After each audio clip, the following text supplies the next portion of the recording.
Corona virus रोकथाम के लिए देश भर में तालाबंदी की गई। वहीं जब तालाबंदी खुली तो कई लोगों के लिए मुसीबतें लेकर आई। लॉकडाउन खुलने के कई महीने बाद भी असंगठित क्षेत्र में काम करने वाले लोगों की दिक्कतें कम नहीं हुई हैं।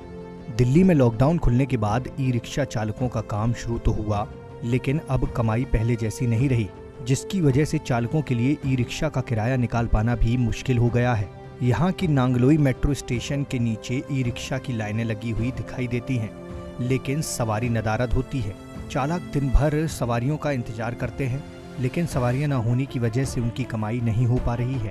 काम कम हो गया था, लेकिन अब जब लॉकडाउन खत्म हुआ है तो अब काम हुआ है, लेकिन अब बहुत कम हुआ है। जहाँ 500-700 रुपये थे अब वहाँ 300 ही हो पाते हैं। आप पूरे दिन लगे रहते हैं। यहाँ के ई रिक्शा चालकों का कहना है कि वह सुबह 7 बजे से शाम 6 बजे तक सवारियों के इंतजार में खड़े रहते हैं, लेकिन कुछ ही चक्कर निकाल पाते हैं और फिर पूरे दिन मेट्रो स्टेशन के नीचे ही बैठ जाते हैं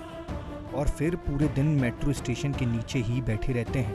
पहले 7 साल से रिक्शा चला रहा हूँ। पहले भी जैसे मैं था आज भी वैसे हूँ। पहले लोगों को रिक्शे में बैठने की, रिक्शा कम था, रिक्शे में बैठने की आदत नहीं लोगों की थी। अब आदत पड़ गई है तो केजरीवाल ने फ्री कर दिया है रिक्शा, और जो क्या नाम है वो बसें फ्री कर दिया है, इसलिए हमारे में सवारी नहीं बैठती, हमारी और ज़्यादा हालत ख़राब है।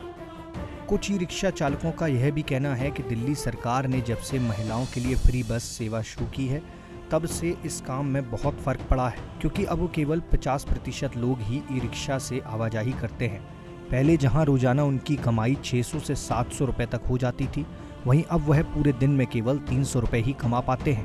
रिक्शा चालकों का कहना है कि परिवार का भरण पोषण करना भी मुश्किल हो रहा है।